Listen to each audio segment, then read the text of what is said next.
This is Beach Talk Radio. Good morning, Mr. and Mrs. America, and all ships at sea. This is your captain speaking, Mean Gene.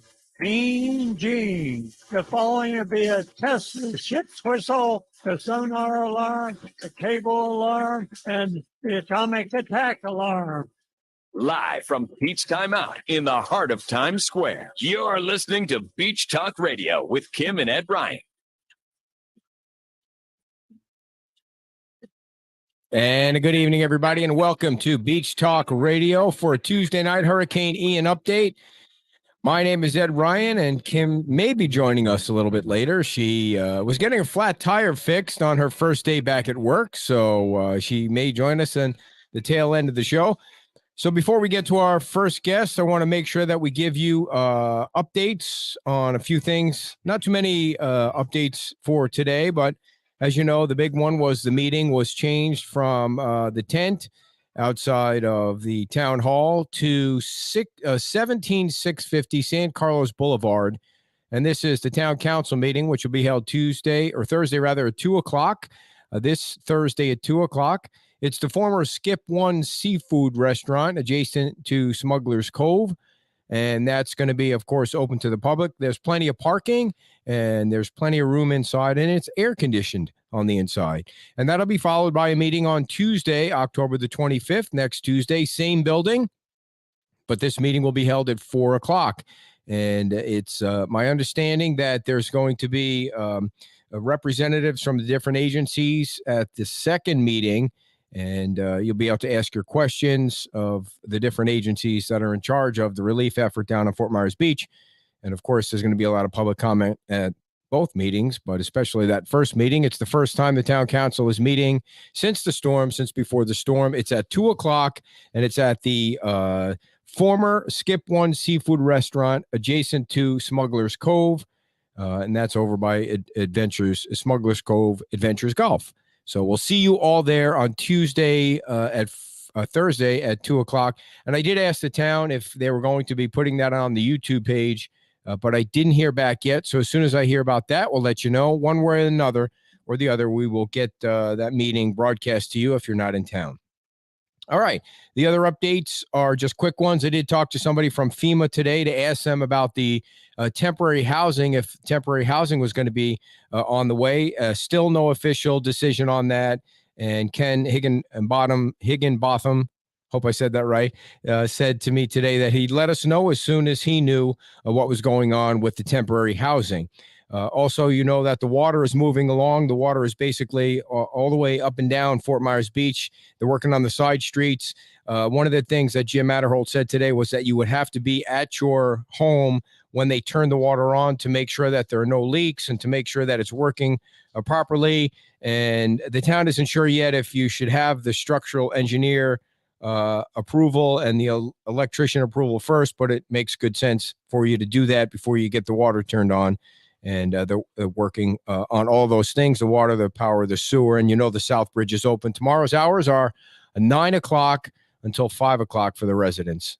And that's Wednesday through Sunday now, 9 o'clock to 5 o'clock. And then every Monday and Tuesday until further notice, no residents on Fort Myers Beach.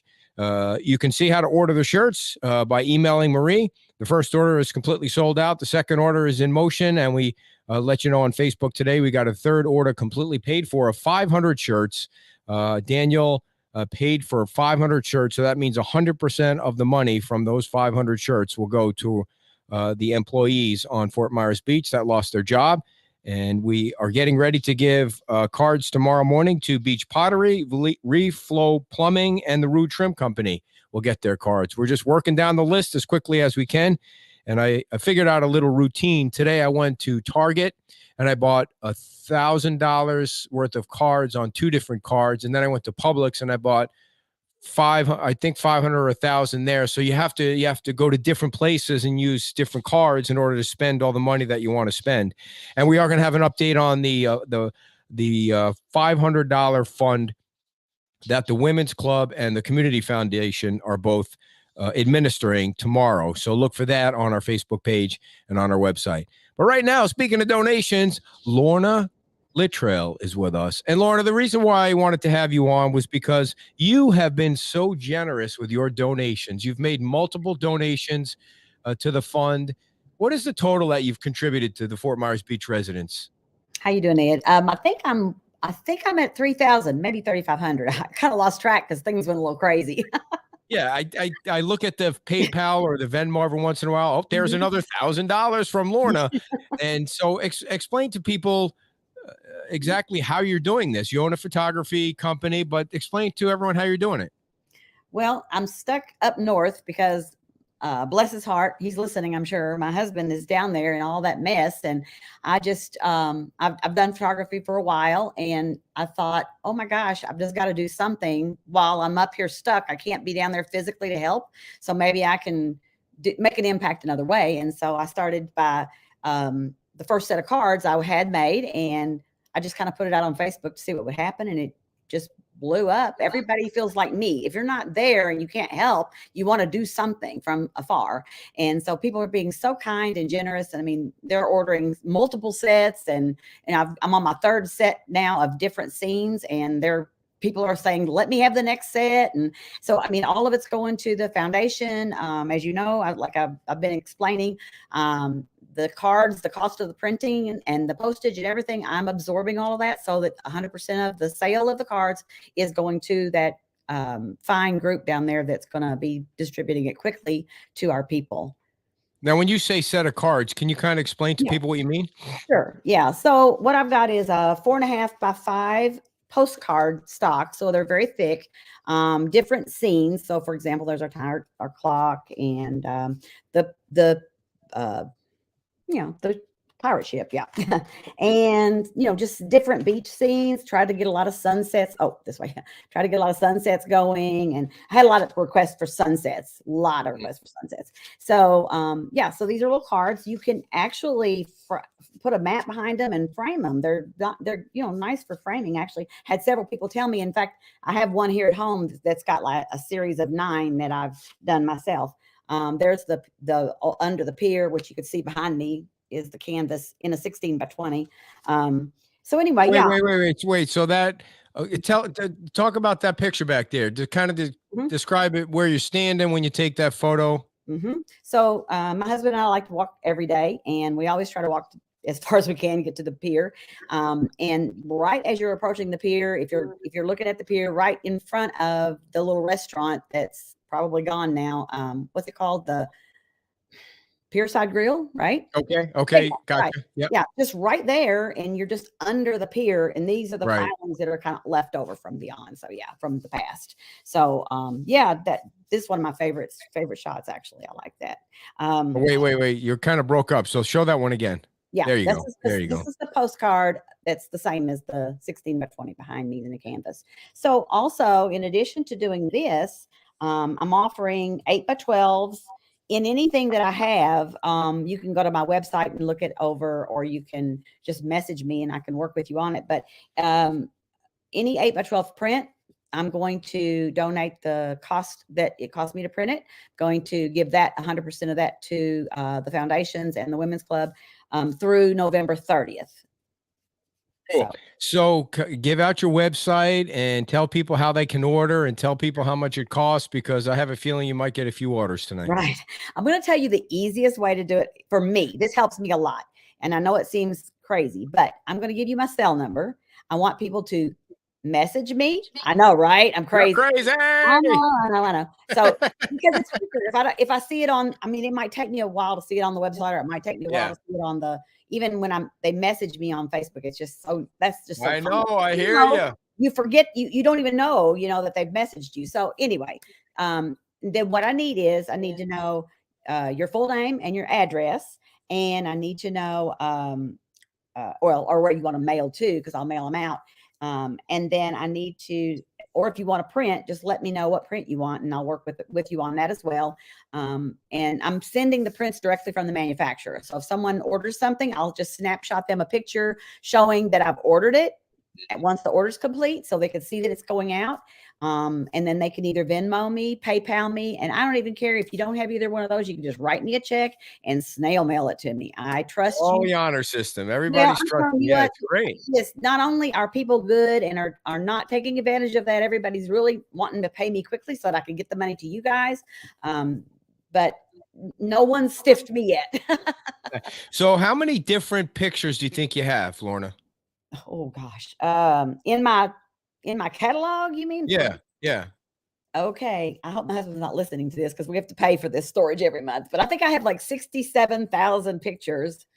All of Fort Myers Beach. Well, there's some travel photos. There's some things Okay. from Kentucky. They're not all Fort Myers Beach, but probably a good half of them. We've been coming to the beach since 98. Well, we've owned since 98. We actually been coming to the beach since mid 80s.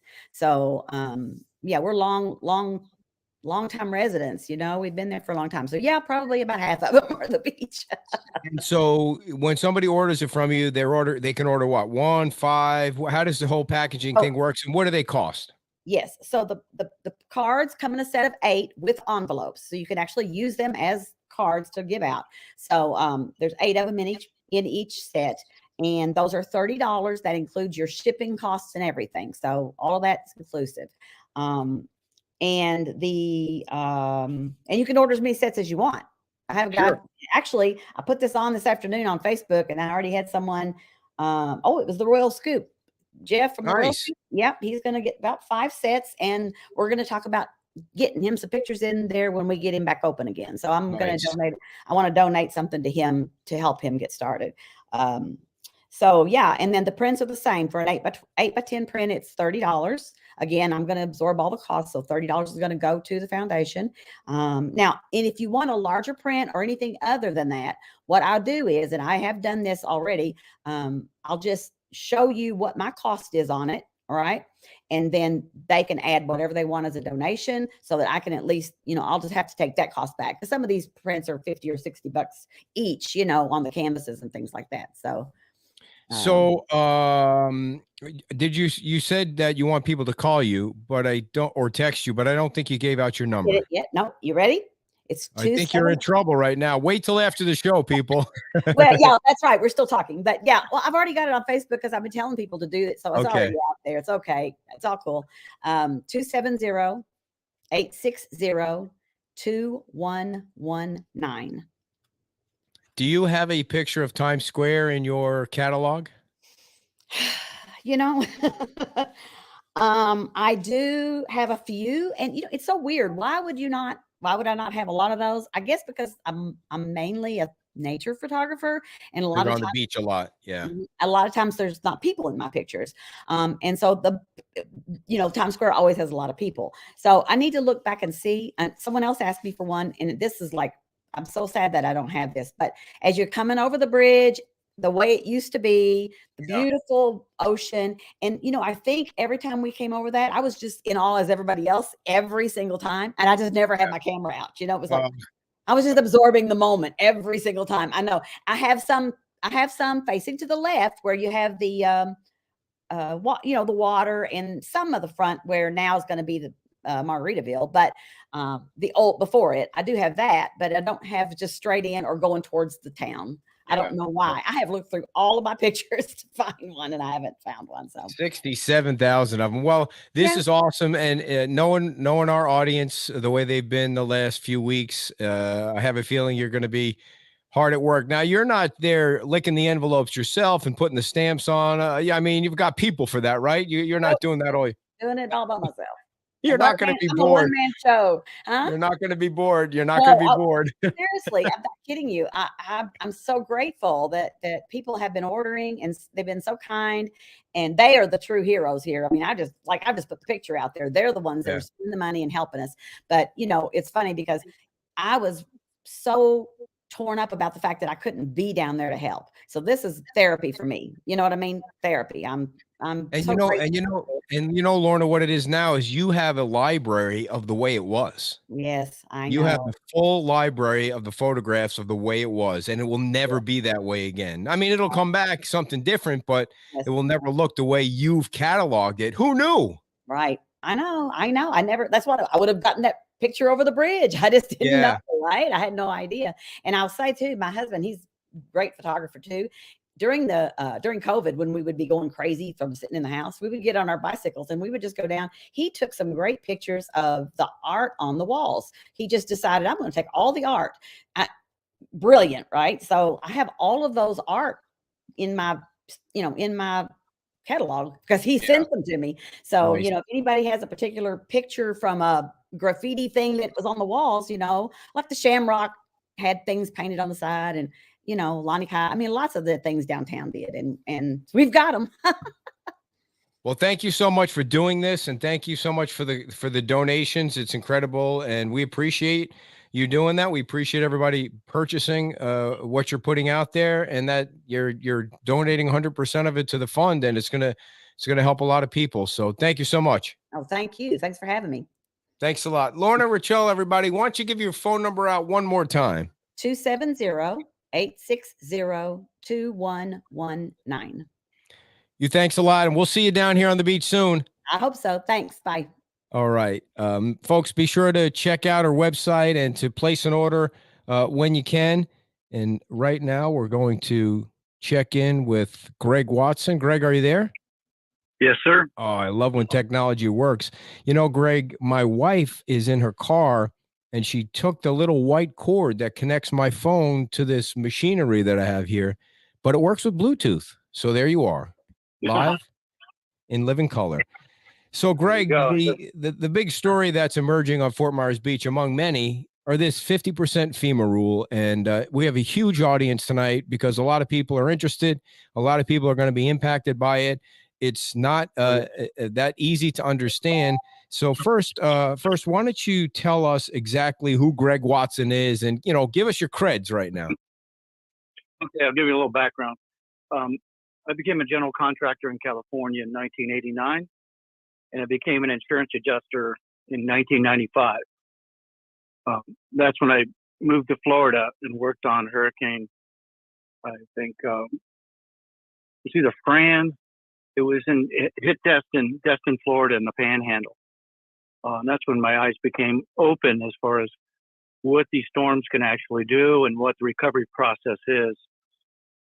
I'm a retired from that profession. I do property development and short-term rentals, and I previously had three plexes on Fort Myers Beach, Mid-Island, that I sold in 2020.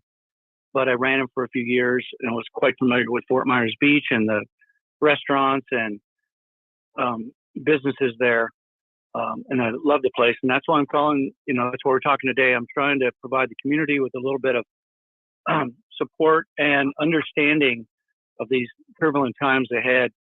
And there's elephants in the room that they may or not be aware of that will severely impact them financially and their ability to rebuild. So, Greg, why don't we start with the basics then? Explain what the rule is. Well, first, it's just my opinion. I don't represent the town. I don't represent FEMA. I don't represent the county. So it's just my personal opinion based on my experience. I'm not soliciting any business. I'm not trying to get any business from the beach. I may become licensed in some profession, and I'll deal with that later. But for now, I'm just trying to provide information. There is a lot of misunderstanding on this 50% rule. I personally have inspected 15 properties on the beach on Thursday. And I went inside them, outside them, and did initial damage assessments for some clients on a consulting basis. So I've seen the damage directly, including the properties I used to own, which I'm very familiar with because I did a cosmetic rehab on those particular units. Okay, so let's see here. I also want to thank all the firefighters and FPL and all the people are working diligently and tirelessly to put this island back together and create access and provide water, power, sewer, road access, debris removal. All the things have to happen. There are thousands of people working in the background making all this happen. But Greg, you were going to explain the rule, so I want to make sure we have time for all the questions. So what is the rule? Explain the rule. The rule is that first the town must decide. Oops, I lost you. No, you're good. The town is obligated to decide if a particular property meets this 50% requirement.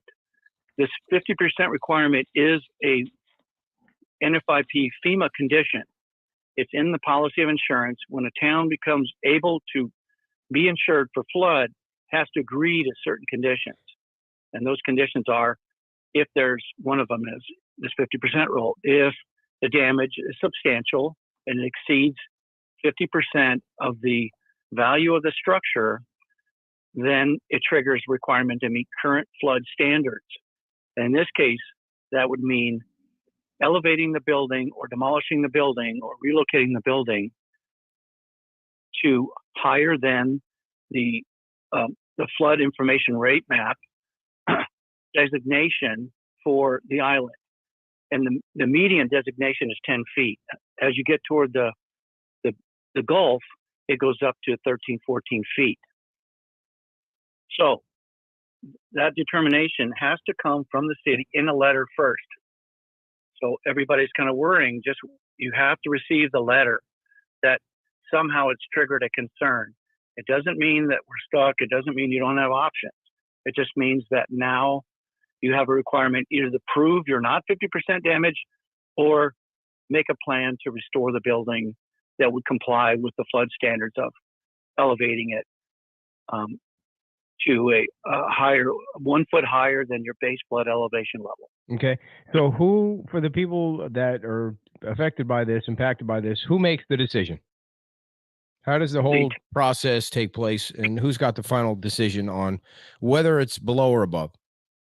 The town of Fort Myers Beach has to decide if a particular building is close to or exceeding the 50% determination of damage. Okay. Who sends the letter, Paula asks? The person in charge of that for the city or the town would be the flood plan administrator.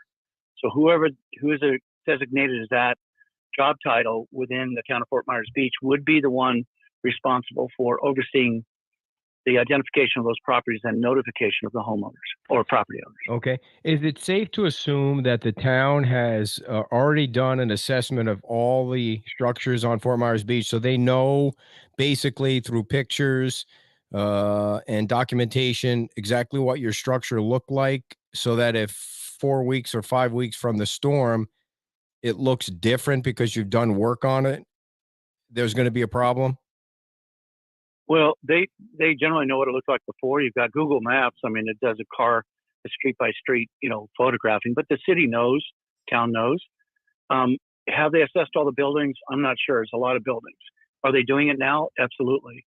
They're going house. Is the Corps of Engineers responsible to do that? They may be assisting with that. That may be the reason for the 100 Army Corps of Engineers personnel to do a rapid assessment. It's called to go house to house and identify damage. So as you guys get questions, just type them in and I'll ask Greg the questions. So what if your building was already at the flood level, but debris from another building that let loose caused the damage? Doesn't matter why it's damaged, wind or flood, it's irrelevant. If it's 50% damage, is the rule. Got it. And so it's your opinion also, because we were talking earlier, that this is really going to impact the vacation rental business. Why? Absolutely. Well, first, it's going to impact it just because of the severity of the storm. You probably won't get vacationers back, not this year, probably not too many next year. It's the third year they'll start trickling back. So just plan on that. I mean, it's just what happens after these events. You won't have the infrastructure rebuild. It's going to take some time to sort this out, where the homes are going to be. It's going to take time to rebuild them. There won't be enough housing. I mean, look at the extent of just flat out destroyed structures on the island. Mm-hmm. I mean, it's incredible. And I've seen quite a few events. I worked Hurricane Katrina. I've seen some serious damage before. This is my first time. I mean, even in the Panhandle, it was very similar damage. It was widespread. It was covered 75 miles of coastline. But in addition to what you said about the vacations not taking place this year, the other point was people are going to have to build up and they're going to lose the first floor. That's quite a strong possibility. If you have to meet current requirements in the city's release, dated Monday on the 17th, the city released a building permit kind of flow, as it were. Mm-hmm. And in that indication, they're saying that to meet current standards, you have to elevate the building. Not all buildings can be elevated. Okay, if it's a concrete building, you're not going to be able to elevate it. It's a wood frame structure and it's still standing. Chances are you can elevate it, but part of the elevation requirement is that you don't have occupiable space below the base flood elevation level plus the freeboard, which is 1 foot. So you got BFE plus 1 foot, and then all services have to be elevated as well. The air conditioning condenser, the water heaters, the breaker panel, Mm-hmm. not the meter box, but not the meter base itself or the meter, because it has to be read from the street, but the actual panel has to be relocated above that level as well. So, and there's no living space down below. Even washers and dryers, according to the city, have to be moved upstairs. So that would basically eliminate the use of any rentable space below that level once you get triggered the 50%. So, average, and there are probably other people out there that know this. What you're talking about making all those changes? If you have to move up, if you can't, if you have to move all those things up that you just talked about, what's that cost? About? It's not free. It costs what it costs. I mean, the electricians and the general contractor will have to give you those assessment and costs. But that's what's required to meet the flood standard that the town has to meet in order to be able to provide flood insurance in the future. Without flood insurance, no lender will ever loan on the beach. So it's a requirement. I mean, unfortunately, it's not the town's doing. It's not even FEMA. This is nationwide. It's not subject to Florida or Fort Myers Beach and specifically. It's nationwide concern. Every area has the same restrictions. If you trigger that 50% substantial damage point. So you are familiar with the beach. Have you looked around at what's gone down on the beach and seen the structures? And what is your guesstimate as to the percentage of those homes that are that are at the threshold of 50% or higher? What would be your guess? Minimum 50 to 75% of the homes are going to be affected by this rule. It doesn't mean you can't contest it. It doesn't mean you can't prove additional documentation that may take you below the threshold. But it means initially the town will probably be releasing a lot of letters to at least half of the structures on the building. Commercial structures like bars and restaurants are a different category. Right. But rented is what we're talking about, the 50% rule. So people are asking about condos. What do you know about condos? How does that fit into this whole thing? Condos are the same. Again, I'm a NFIP certified adjuster for all levels of flood, including condominiums, hotels, motels, houses, bars, restaurants, whatever. I'm authorized by FEMA to do adjustments on those. Now, this doesn't have anything to do with this 50% rule, but it's part of the FEMA program. Mm-hmm.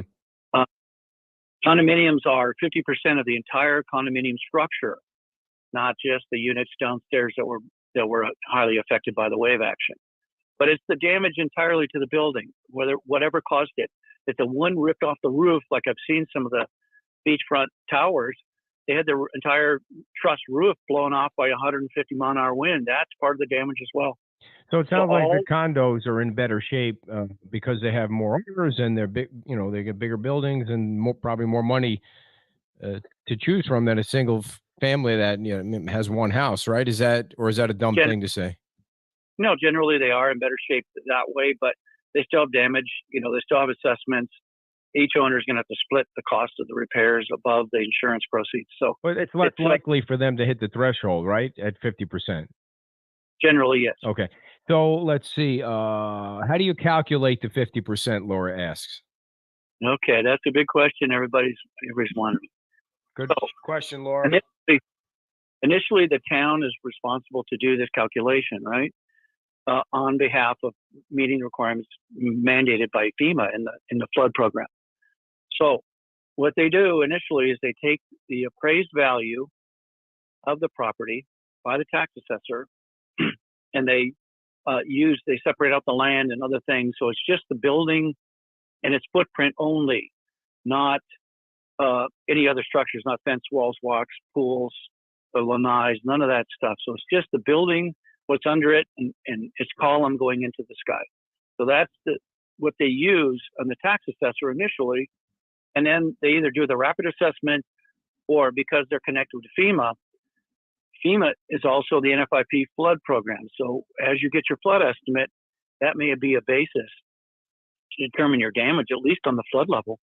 But remember, all damage is considered. So it's not just the flood damage that is calculated for the 50% roll. So That's initial go ahead. how they do Go it. ahead.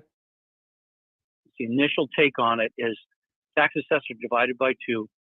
If your damage is more than that number or close to that number, then you're going to get a letter more than likely from the town of Fort Myers Beach, either looking for clarification or asking you to plan your renovations accordingly.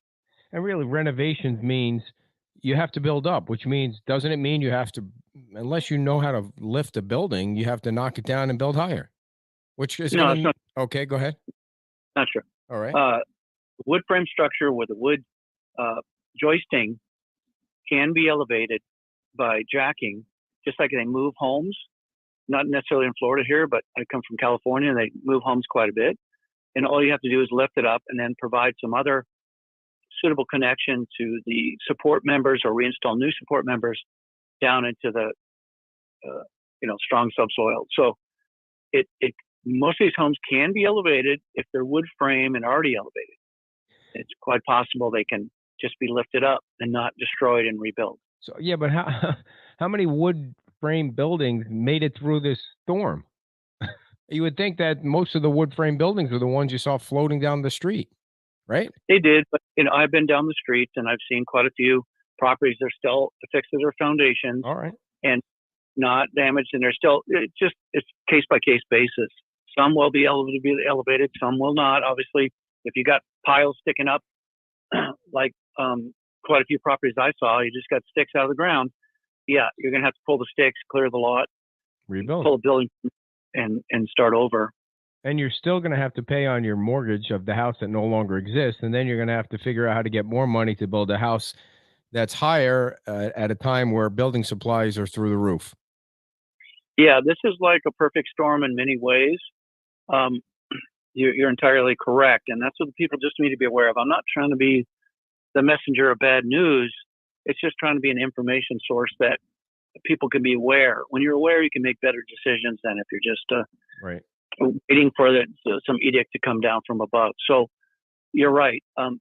People need to call their lender. Everybody who has a loan should call their lender and ask for initial deferment.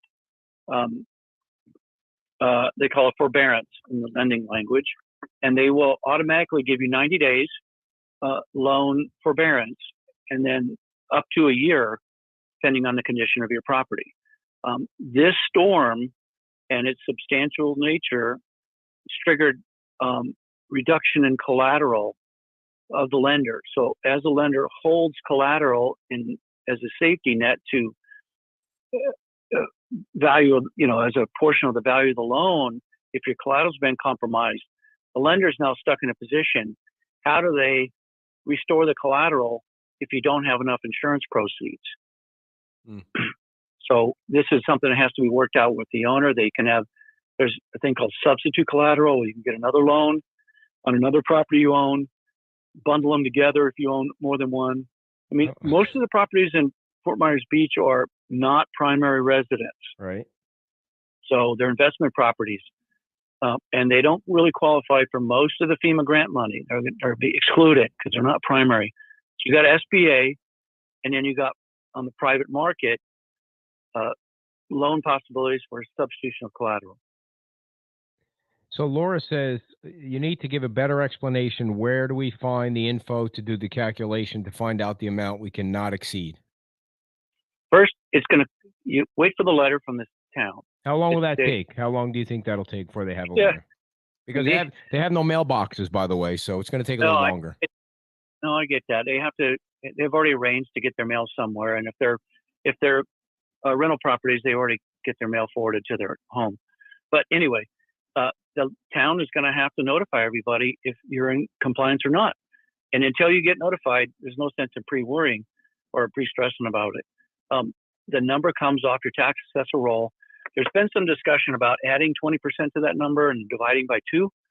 I haven't seen the 20% add number, but wait, it's down 20% to what number? to tax assessor's building or improvements number on your tax roll. Just out of the blue, just they pulled that number out of the air.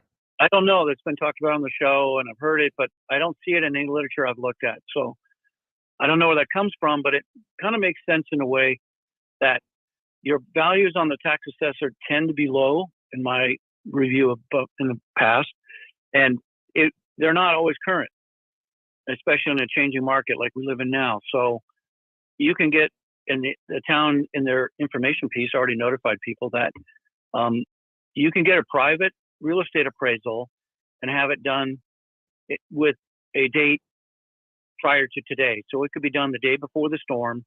What was the value of the building in its footprint, not any other improvements, of its assessed value, what the reasonable market value, I think is what the terminology is. The market value of your structure before, and the appraiser will more than likely come back at a much higher number. Okay. So that's when the question arises and the discussion with the town comes in, that their main number may have just been loose and not very thought out, and it's up to dispute. That you can challenge the findings of their 50% damage rule if you're close. I mean, if your house is wiped out, there's no challenging it. Right. So kind of gone. And if you get a private appraisal of your house before the storm, and your structure, not your land, just your structure is appraised at $300,000. Your goal is to get estimates. If you want to maintain that house on the ground where it is, your goal is to get estimates from contractors of $149,999 to repair your house, right? I mean, appraisers are independent. They're not going to be swayed. You're not going to be able to tell them what the number should be. The number is what it is, but it's generally going to come out at a higher number, more accurate number, I'll say. Right, but I guess as far as but then if you get whatever the appraisal is, you really want the fixer ups, the how you fix it up. You want it to be less than half of that, right? I mean, I'm trying to simplify. That's right. Okay, so as long as your fixes are less than half of that, you're good. I mean, if you go is the process that, okay, I got my house appraised that it came in at 300,000. And my contractors say it's 149.9 to fix the house, and we're good to go. Then is that the end of it? You can just bring that to the town, and they'll sign off on it, or they have to do their own assessment somehow too. They're going to do their own investigation, and in the literature from the town, it also says that your contractor will have to submit their contract and attest in writing, create an affidavit that this is true and accurate, and the town will review it. They know what things cost. They've been doing building for a while. They're going to come up with their own estimate, and it's open for discussion. It's not hard and fast. So it depends how strict the town wants to be, and whoever's running the town will have to meet. I mean, there's a lot of distress on this beach. I mean, there's so many people who are going to be without the funds to restore the property, even as it was, much less to elevate and do all these other code improvements. I mean, take your air conditioner and rewire it and rerun it's a mess. The cable. Total mess. Yeah, it's just going to be a big problem. So remember, it's all damage, and the initial basis is tax assessment, building portion divided by 2.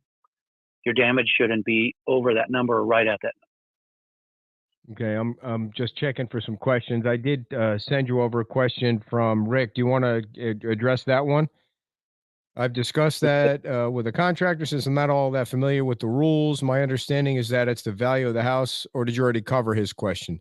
It splits off. This is the one, I believe they used the 50% rule of the values of January 1, and they just came up with a higher level, by the way. They just revised up on the tax assessor, the valuations according to an architect that was on here, and I saw that as well as an information release. So, yeah, I mean, I don't see the add 20 rule, but it's maybe reasonable just to create a buffer. You know, take the assessed value of the building only, add 20% to it, divide by 2, and your total damage repair cost should not exceed or come close to that number. So Marie says, does the building value in LIPA site include the 20% extra? I don't think you don't No. think that's in there anywhere yet. It's No. just discussion right No. now. Yeah.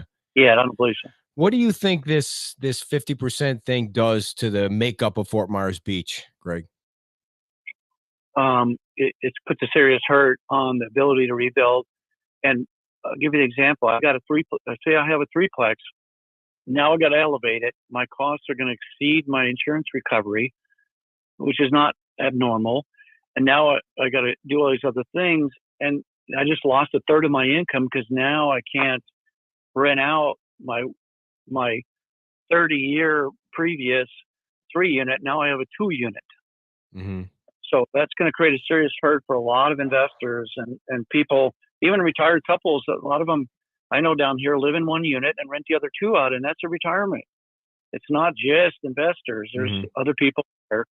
They're primary, and that's how they earn their money. That's a retirement money, and all of a sudden that's been compromised.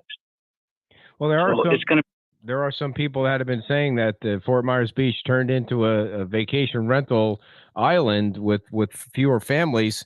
Does this turn it into more of that same kind of thing down the road, or do you think it changes the makeup back to families? I don't think families are going to be able to afford the valuations as they were pre-storm. The valuations they went astronomically high, and now we're in a declining valuation market since the beginning of the year, and the declines will continue.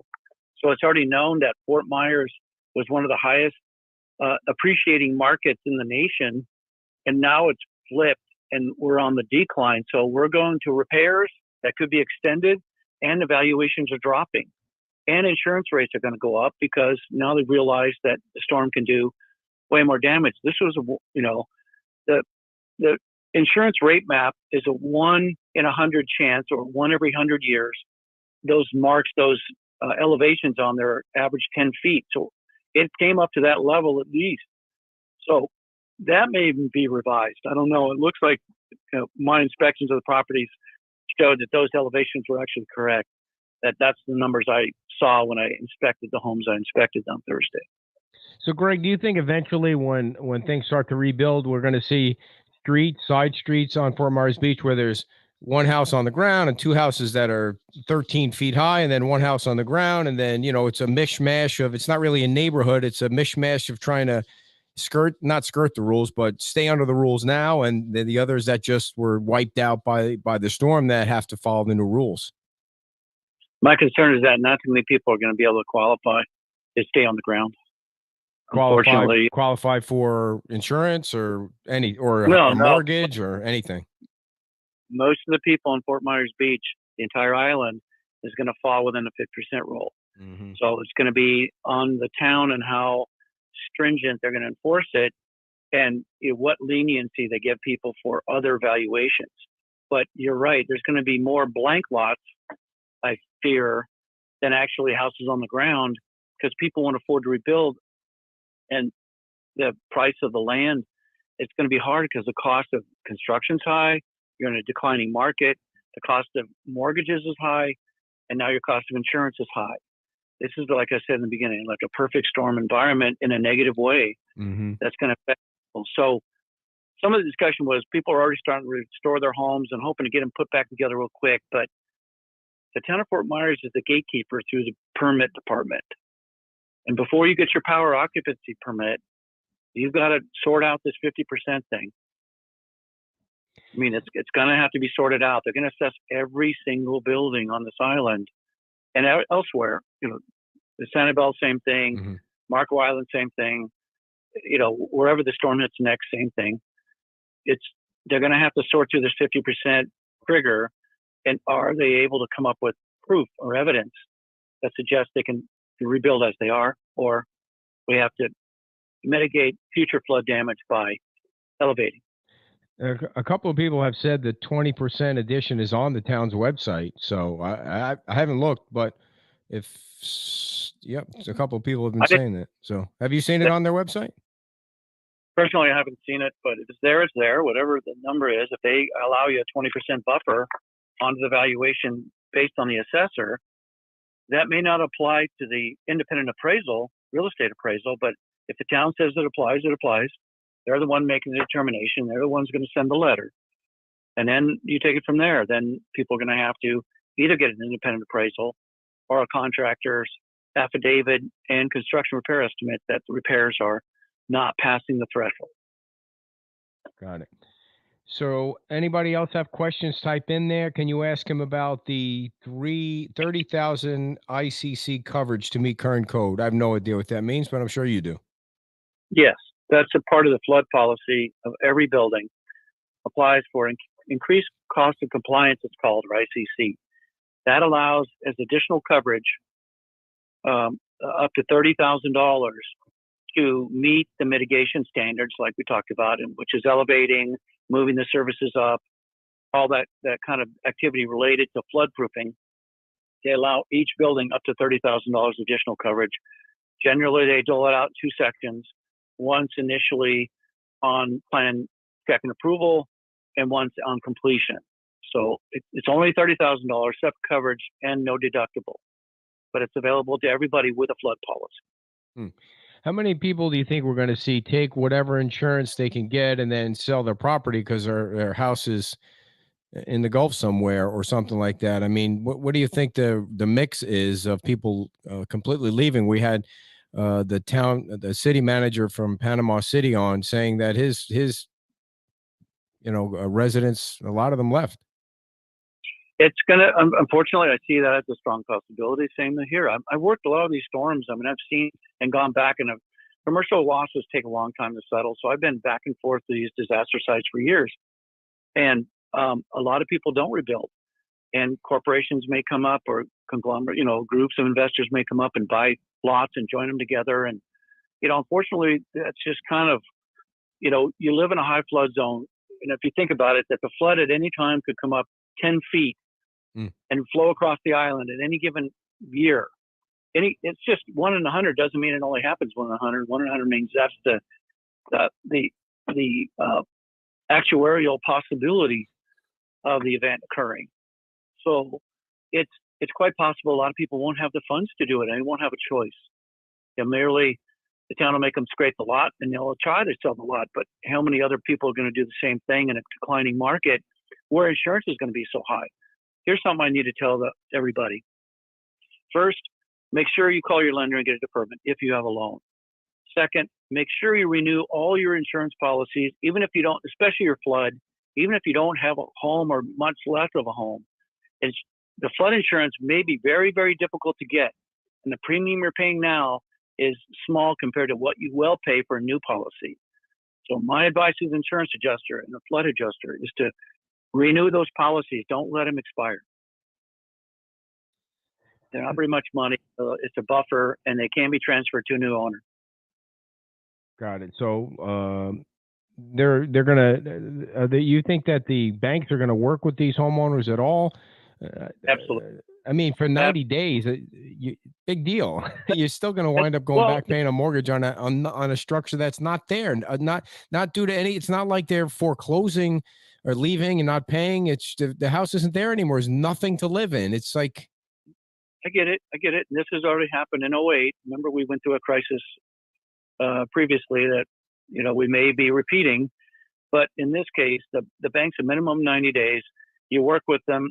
They know what the damage is because they're listed on the check, and they get the estimate from the insurance provider as well. They'll get the wind, the flood, and they manage the money. So if they're going to defer the payment, it's in their interest to work with the loanees, because they're not in the business of foreclosing on properties to sell in real estate. They're in the business of servicing loans, originating them and fulfilling them. They're not in the business of selling blank lots in a disaster zone. They don't want the lot. Mm-hmm. They want their money back. So they're going to work with the owners. You just keep them informed. There are some substitute of collateral loans. Talked about that you can get to, satisfy the lender's collateral requirements while you rebuild, help you additional money to rebuild. There's SBA, not a lot of money, but FEMA only applies generally to primary residence, primary single-family home, not duplexes, not threeplexes. And if they don't meet it and the bank decides you don't have the credit, you don't have additional funding, you can't get a substitute collateral loan, at the end of the day, it'll be a deed in lieu of foreclosure that occurs. In other words, you give the bank back the property and they don't do a foreclosure on you, but it dings your credit. Big So deal. Who cares about that anymore? You don't even have a house, right? I mean, is that a big deal? These are held by mostly investors, and they care. Trust me. Okay. They're correct. What is your experience, Greg, with how you think the town of Fort Myers Beach government will come at this? Do you think they look at it as an opportunity to do everything they can to help people rebuild at, the low structure if they have it and it's close, or do you see it this town as the kind of government that sees an opportunity to change the way things were with the vacation rentals and other things and change the face of the beach?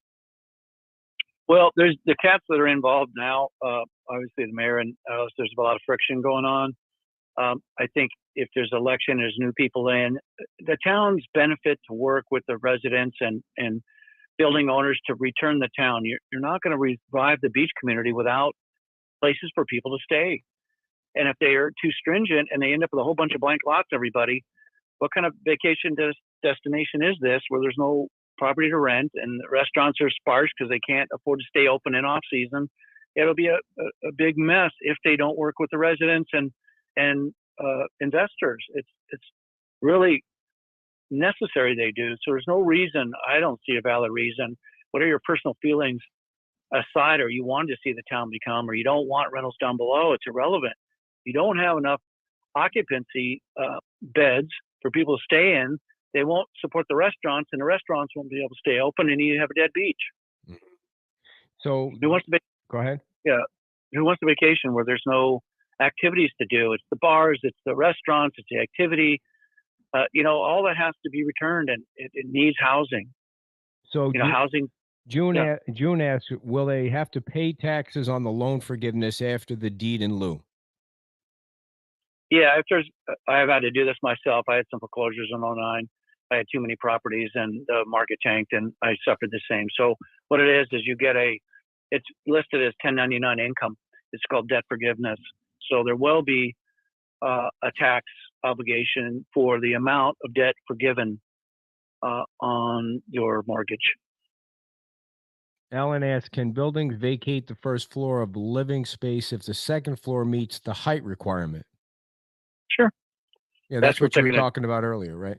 Yeah, absolutely. If your building's already at the base flood elevation level, and you probably need once you get the letter and you're in dispute, then you can get a elevation certificate if you don't already have one, which establishes the floor height. If that is 1 foot above your BFE or base flood elevation level, you're good to go. Just repair your services, move up your breaker panel, move up your air conditioning and water heaters and the like. It's storage room, it's a game room, it's a entertaining area, it's parking, it's all those things, but not living.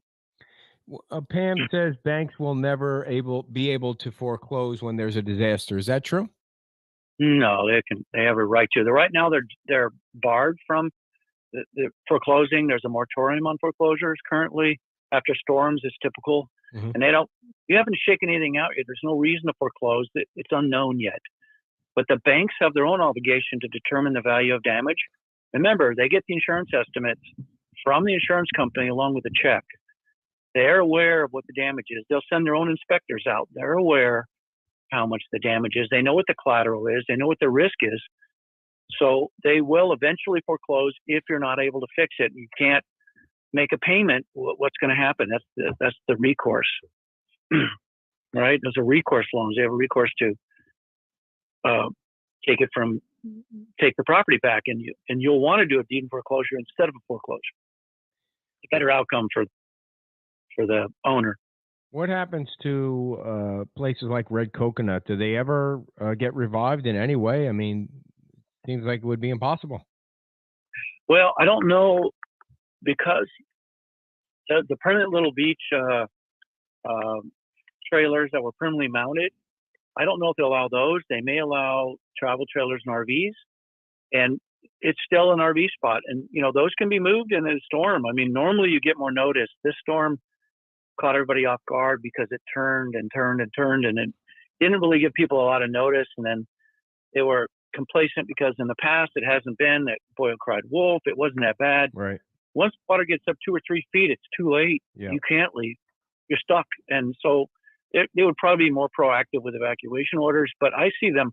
Well, why wouldn't you allow RVs to? That was a great spot there, Red Coconut. I never stayed there, but it was a great. Well, what about the ones? Weren't there ones that were permanently in a spot there that were wiped out? Yeah, they're not going to allow those. Their flood deals with mobile homes. They have to be permanently affixed, but they don't want those below the flood elevation level either. This island is subject to minimum 10 feet of water coverage. Yeah, it would be the top of any mobile structure. So that means anybody that had a permanent mobile home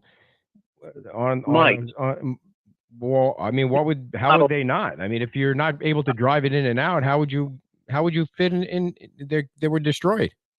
They would put them up on 10-foot stilts or 11-foot stilts, and you have parking underneath. I don't know. It's a possibility. I see. I didn't think of that. So what happens? Go ahead. Like a modular home. They do that now.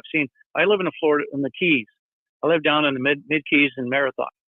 And there's quite a few developments down there with modular homes. It's the same thing. They build their piles, their support structure, which is a bunch of concrete or wood piles out of the ground, and they affix the modular to the foundation element of the piles. So you're talking about those mobile homes, those modular homes. I'm not sure what they're called. Like Red Coconut that were on the concrete pilings, the flat concrete there. You're talking about elevating them 10 feet and putting them on stilts. I mean, that could be the ugliest thing I've ever heard in my life. It's ugly, but what it was. Well, it's not going to be what it was. Unfortunately, days are gone. That storm took that away.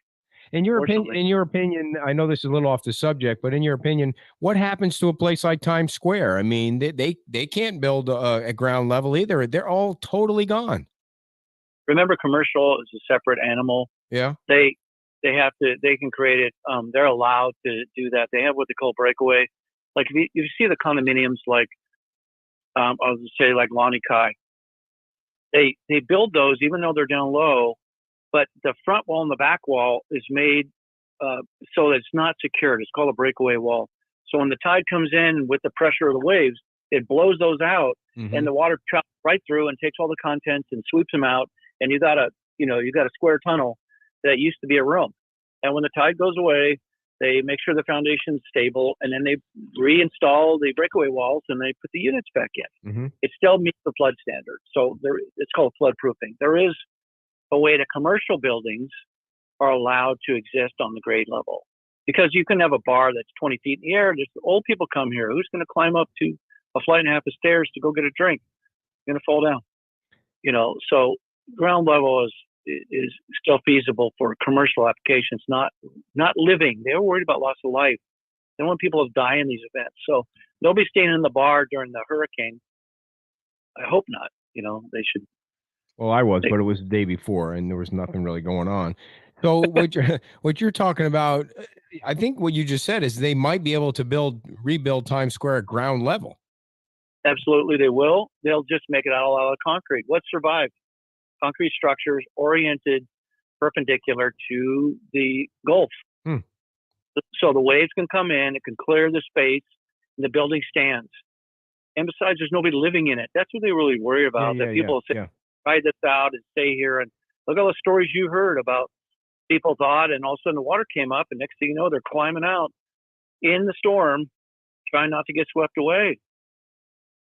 Okay. They don't want this. They can't rescue anybody. How is fire and rescue going to come to you when 150 mile an hour winds and 4-foot water, 10-foot water? They're not going to be able to.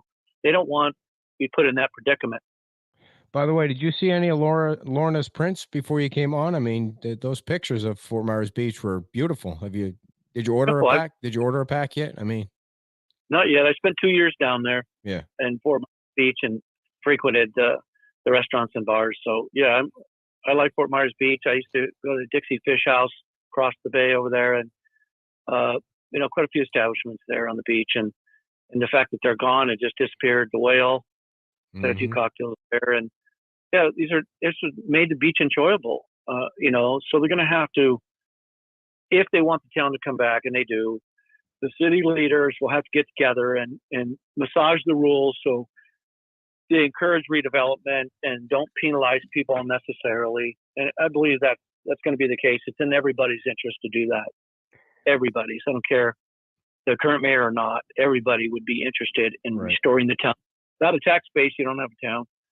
Well, that's the other question. What tax base do you have now? I mean, why would somebody have to pay their taxes? They don't have a building anymore. They don't have a house.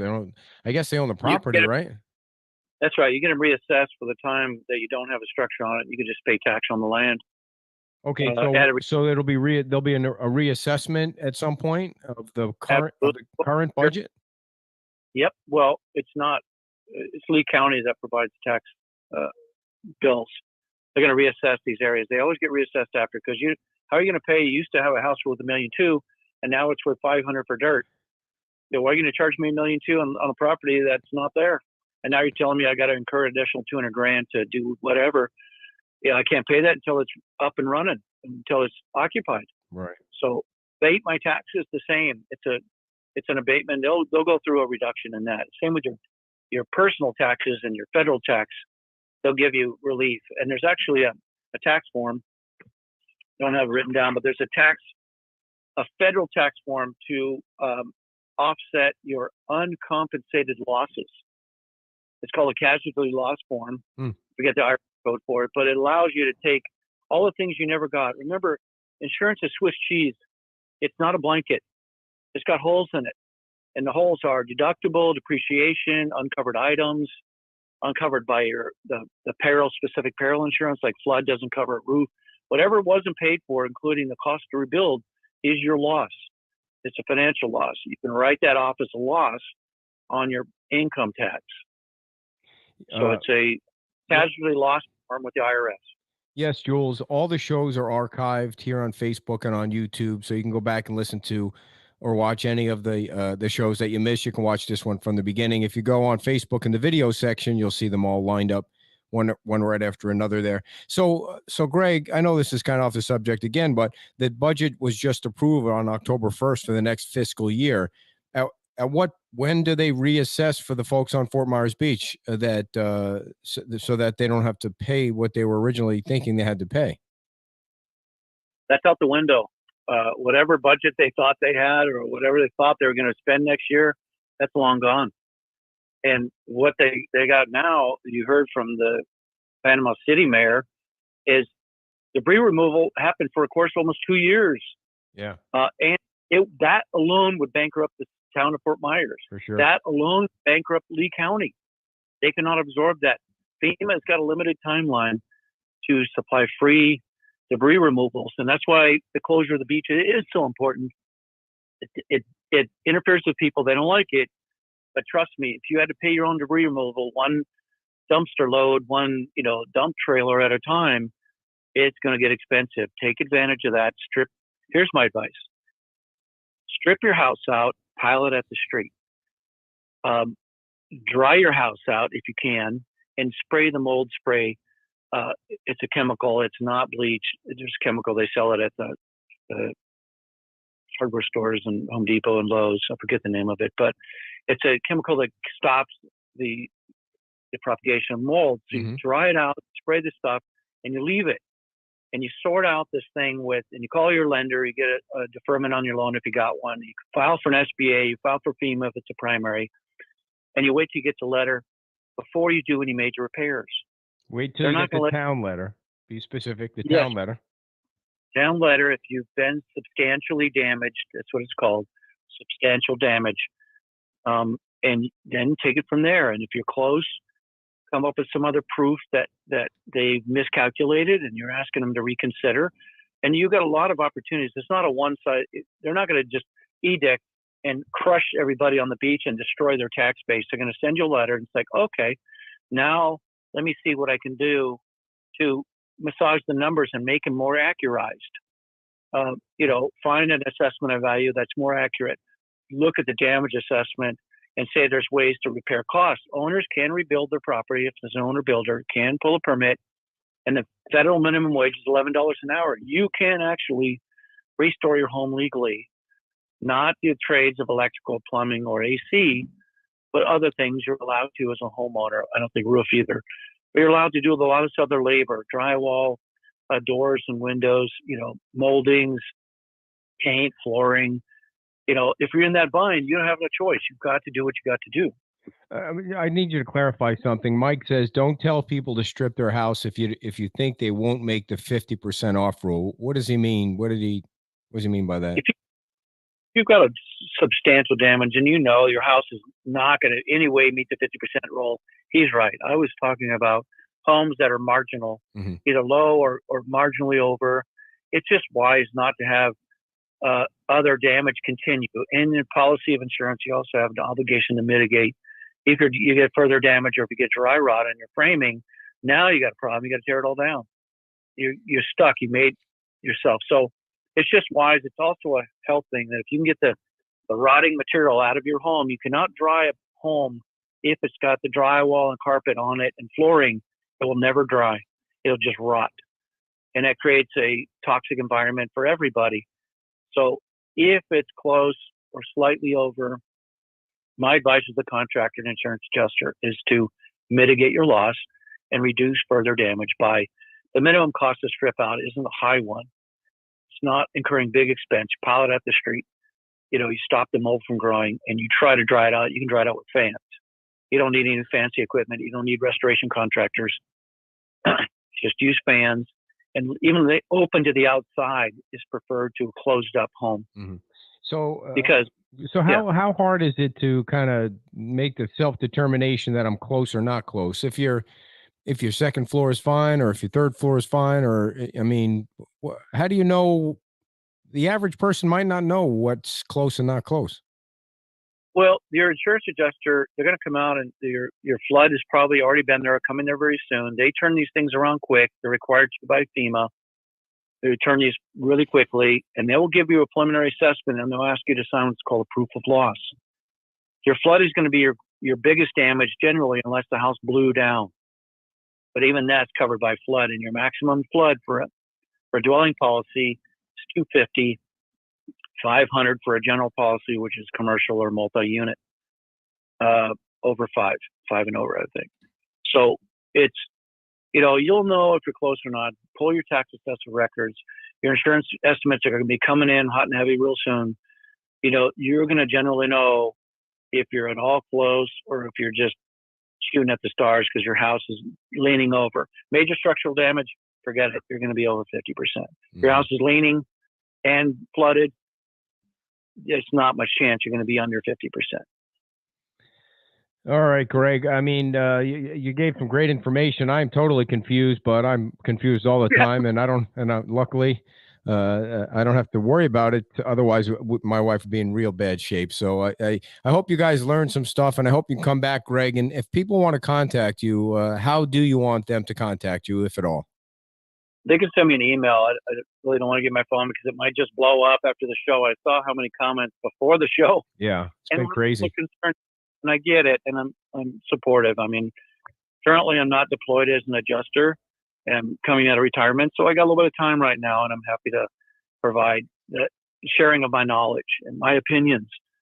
So they can send me an email at Greg E. Watt at Yahoo, GREGEWAT at yahoo.com. And I'll be happy to get to their answers. I won't necessarily flash them right away. If I get deployed on these scenes, your adjusters are working like Florida Light and Power. Once we get assigned, the next thing you know, we're seeing 5, 6, 7 people a day, writing estimates, filling out forms, sending it in, the business that goes with assessing damage and getting people funds to rebuild. Well, thank you so much for your time, Greg. I didn't even know Yahoo was still around, but Greg, W-A-T, Greg E, W-A-T at yahoo.com if you have any questions directly for Greg. And yeah, I'll post it in the chat box while you guys chat amongst yourselves. We had a massive audience tonight, Greg, because of you. And we obviously that means we need to keep keep interviewing people about this issue because it is going to impact so many people on Fort Myers Beach. And it'd be great if we could keep feeding information out there to keep educating them on what to do. But you gave a pretty good list right there at the end of what people should do in order. And I guess I wonder if anyone's gotten a letter yet, or is it too soon from the town of Fort Myers Beach? Do you think it's too soon right now because it's still kind of they're still real. They're operating out of a tent. I saw town hall, and I went there to get permits before, and the whole front end's blown out. So yeah, they're running out of a tent and they're scrambling. This is a major event, and I know there's been a lot of friction with the leaders and all, and they've been kind of secretive about expressing the public, and they represent the public, so they kind of created their own mess there. But they're going to be getting them out fairly soon. They're doing the rapid assessment. It's called. It's either by the Corps of Engineers or FEMA people. Then the flood is also the flood estimate is also a basis for that initial assessment, and they're going to be sending out letters to notify people, and then the show begins. That's when it's going to heat up, and it's going to be a lot of unhappy people, and hopefully they'll realize they've got options. It's not fixed in stone. They have opportunity to challenge or dispute their rapid assessment and do a more accurate valuation on their building and valuation of the damage. And the other thing I would advise people, I'm an adjuster, I'm a contractor. I wouldn't sign up with any attorneys or public adjuster contractor types right now. Let the insurance company perform as you paid them to do. Let the checks and assessments come in. You've got a lot of time to dispute the insurance company findings as well. Whatever they say, that's not fixed in stone either. It's an initial assessment by people on the rush, and there's mistakes that happen. So don't be such a rush to hire an attorney and give away the money and then find themselves and they didn't rebuild and they've got an attorney contract hanging on, or some public adjuster or some contractor. Just like the clean out, don't rush into these contracts. Give it some time. Call your lender. Extend your flood insurance if you think your home is salvageable.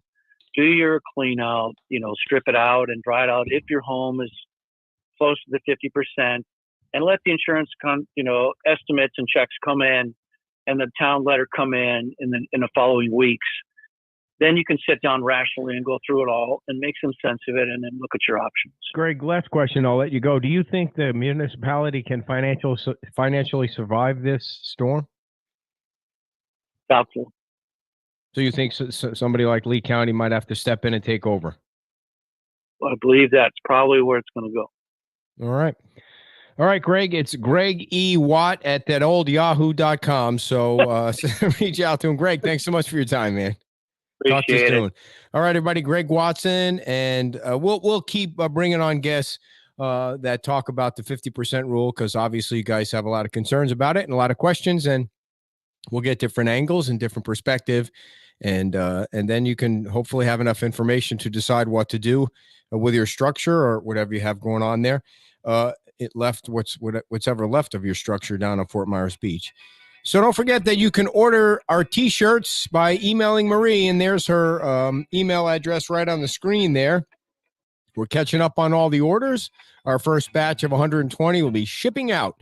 We're also handing out gift cards to who's on the list tomorrow: Beach Pottery, Reflow Plumbing, and the Rude Trim Company are going to get their cards.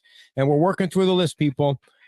2,500 people lost their jobs in addition to all this other stuff. So it's just crazy what's going on down there. But we'll keep chugging away and raising money. We were at 23,000 last night. We didn't add up the total today, but we have got every morning we get the garage cleaned out, because we have wait a second, Diane. I thought you said you hope just my wife gets some rest. Yeah, we're fine. We're fine here.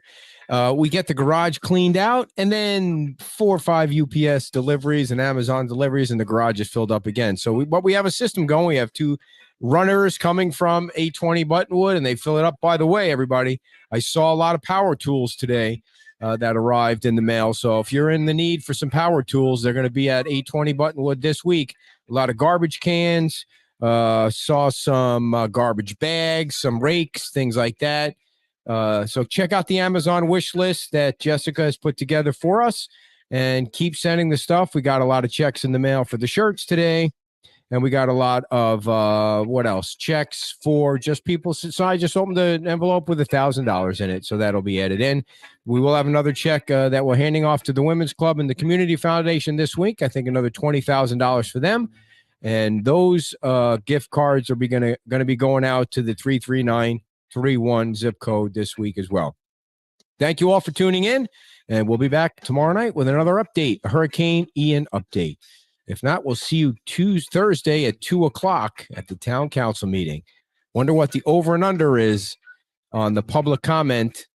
How many times Beach Talk Radio is mentioned? Bye-bye.